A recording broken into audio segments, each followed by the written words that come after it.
আমরা এখন নারিকেলের যে শোগুলো আছে এটার ভিতরে আমরা বীজ বপন করছি।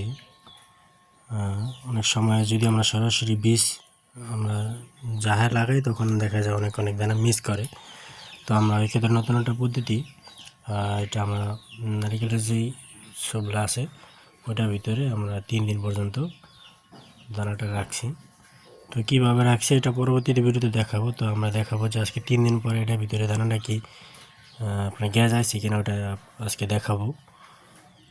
এভাবে যদি আপনারা করেন তাহলে আশা করি আপনাদের কোনো দানা মিস যাব না, প্রতিটা দানাই আপনারা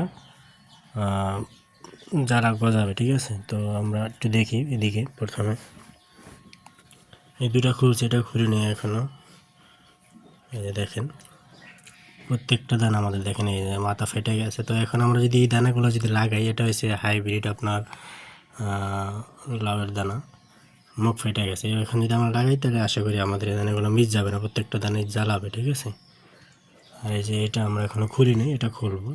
সেম এটাও এভাবে আমরা এই সাইড আর একটা আছে, এটা দেখেন আমরা টোটাল 3টা করছি। এই যে দেখেন এই যে এটাও কিন্তু জ্বালাইতেছে এই যে। তো সবাই চাইলে এভাবে করতে পারেন।